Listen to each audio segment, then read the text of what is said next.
Hello again and welcome to my video. This is Jennifer Sanger. I'm the owner and founder of Jamison and Bexley, the infant and toddler clothing online boutique, and thank you for watching my video.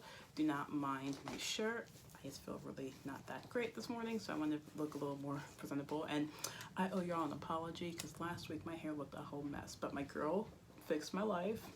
Got a new color, so gotta give my girl Chris Poindexter a shout out from Hair Da Vinci, so please go follow her on Instagram. So today's episode is about how to create those better bonds with your kids, between you and your kids. And last week we kind of did the intro into that, and now you're probably wondering, okay, you told me that I should be doing this. Now how do I do that? And so I got a lot of resources for you that I'm going to link here in the bio. It'll be linked in my blog, and it'll be linked on YouTube as well. And I wrote some down because my memory is the worst, and you probably can't even see that, so it's okay. So let's start. So how to build and create that bond with your child. First thing is going to be physical contact with hugs. Studies show that 12 hugs a day helps a kid. So you can never give a kid too many hugs. Like, no kid's gonna be like, okay, you know what, mommy, you're giving me too much love right now, you should stop. Some might say that. I never got a lot of hugs as a child, so now as an adult, people are like, oh, I'm gonna give you a hug. I'm just like, don't touch me. I don't want it. So I want to give my kids as many hugs as possible, tell them I love them as much as possible, so they can welcome that into their adult life, because it makes a huge difference. Being told that you're loved as a child, you're able to love as an adult. Okay. Number two, I have play with them. Like, I remember, I want to say it's a year ago, my daughter wanted me to play Barbies with her. Granted, I'm a tomboy. I don't play Barbies. I was not the Barbie girl.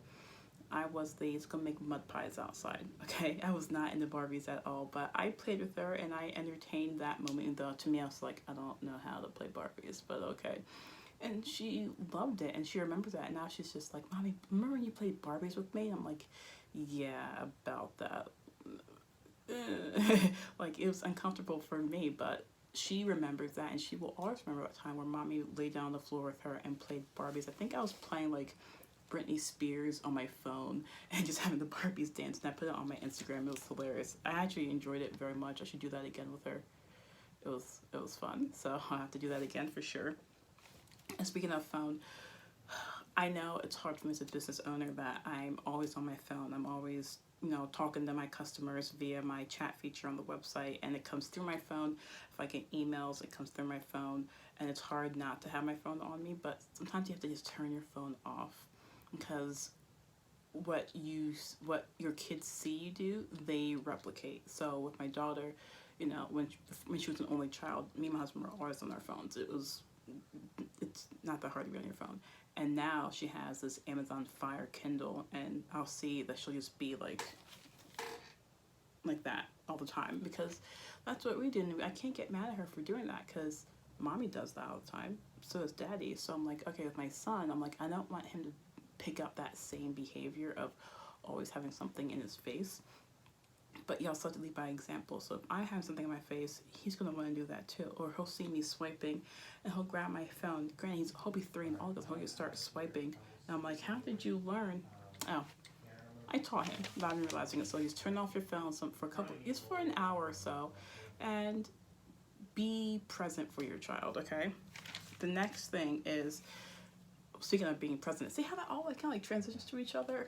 Just having mommy time, daddy time. Make sure you carve out time specifically for your child to do whatever they want to do.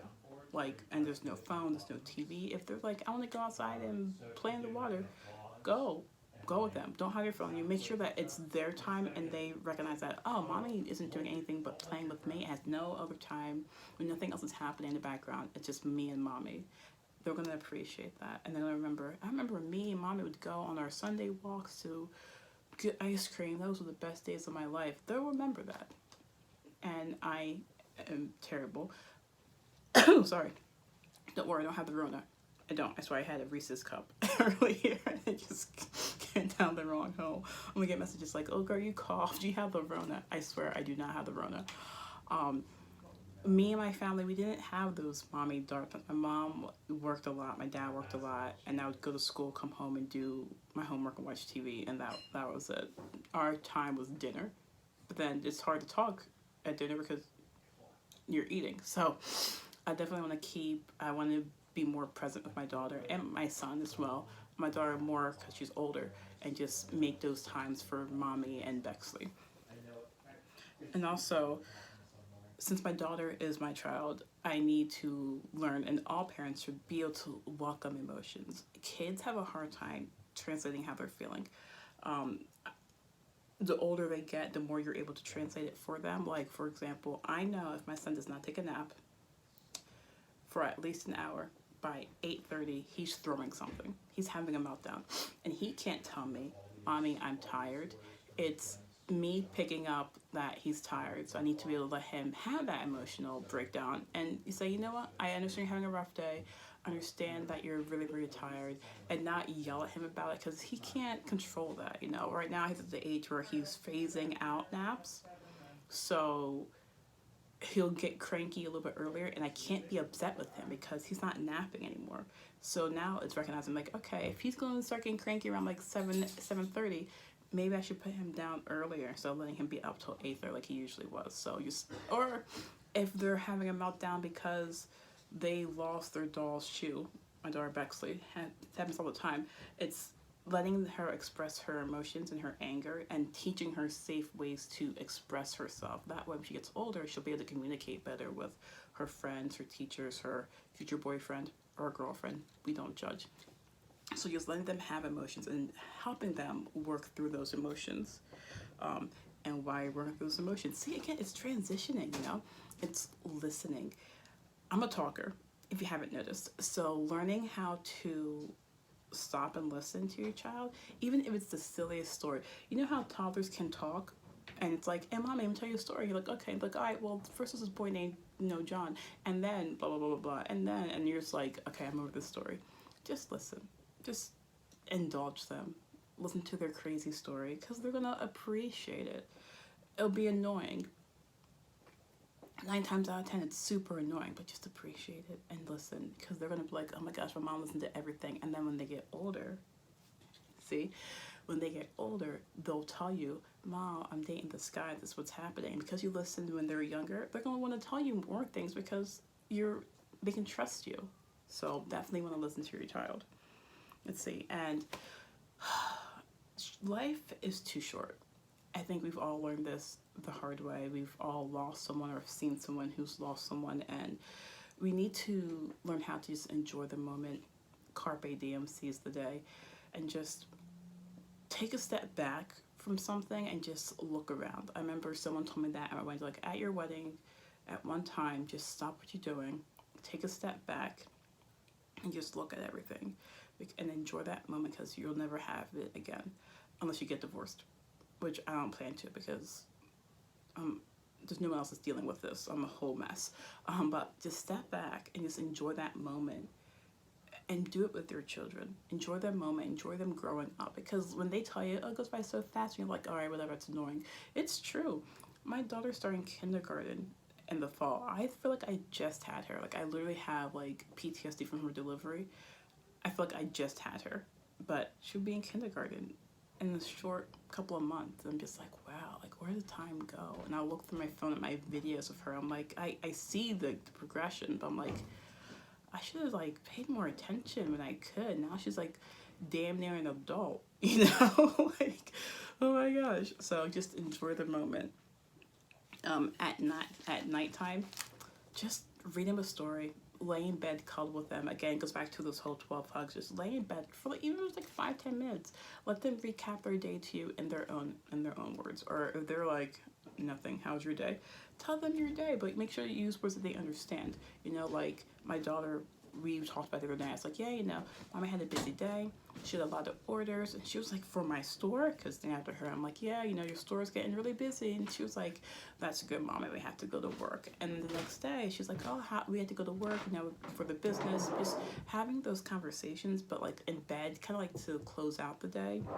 It's going to be great because, you know, when she gets older, she may call me at night and like, hey, I'm about to go to bed, Mom, how was your day? You know, and I'm going to appreciate those phone calls because I don't want to be calling her every 6 seconds. Like I will. I'll be that mom. Like, hey, I miss you. She's like, Mom, don't do that. And I'm like, baby, come back. So just those nighttime cuddles, just, and read them a story. Kids love stories. My kids, oh my gosh, love stories. My son, Jameson, doesn't comprehend that you have to read all the words before you turn the page. He likes to turn it. I'm like, okay. I'm like, we're doing this? Okay, we're doing this. Perfect. So just has his nighttime cuddles.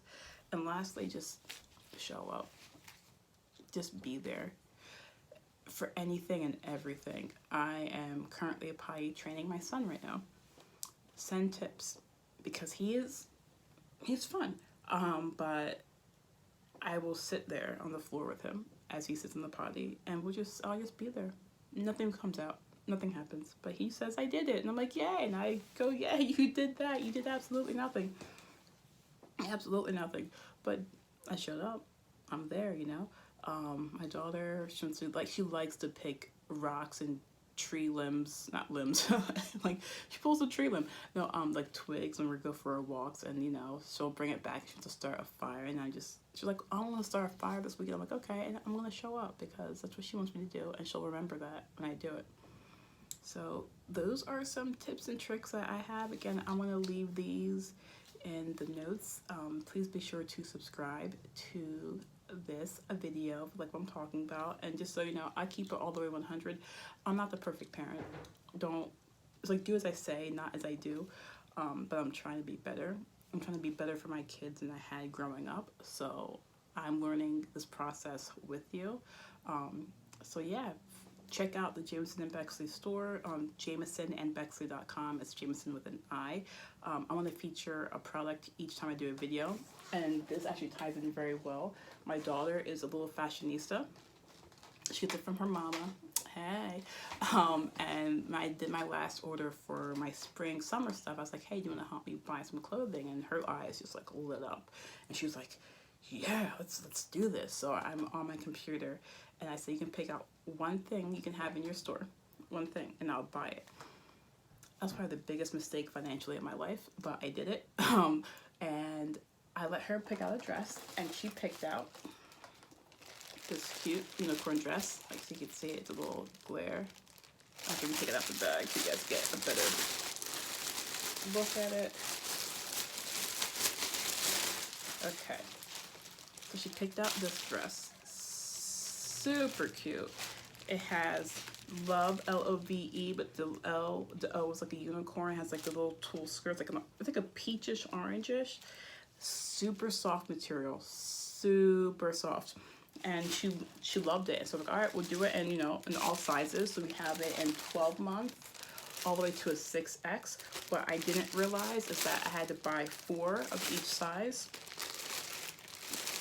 So that's where I'm like, we're gonna check the minimum order quantities before we let you buy another one. But she loved it, and she was so happy when it came in. Sorry, let me put this bag on real fast.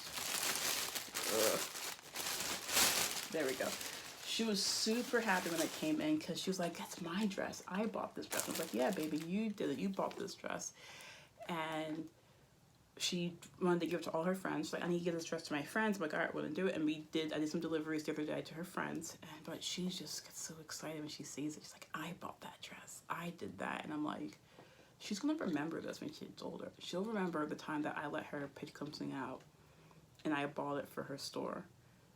And I'm gonna keep doing this. I'm gonna have maybe do like a Bexley's pick and put it on the website. And you can see everything that she picked out. And you can purchase from her closet, but she'll remember that. And I love that I was able to create that memory with her to help boost her confidence to say, hey, like, you did a good job. I'm gonna buy this for you. It's gonna be in your store. And whenever people buy the dress, she gets so excited. She's like, oh, they bought it. I'm gonna help you wrap it up. Now, I will not buy everything. If it's hideous, I'm like, listen, baby, we gotta talk about style. But certain things I will definitely buy. So I was excited to do this with her and do something with your kid too. If you like to bake, let your kids help you bake something. If you are an artist, let them create that art with you. Just doing little things like that is going to make their self-esteem skyrocket. So again, please subscribe to this video. If you are on my Instagram, please comment some things that you would like to do with your kids to create those better bonds. Feel free to follow my business page, Jamison and Bexley. Follow me personally, Jennifer.Sanger. Again, I'll link everything in my blog, and I will talk to you guys next week. Goodbye.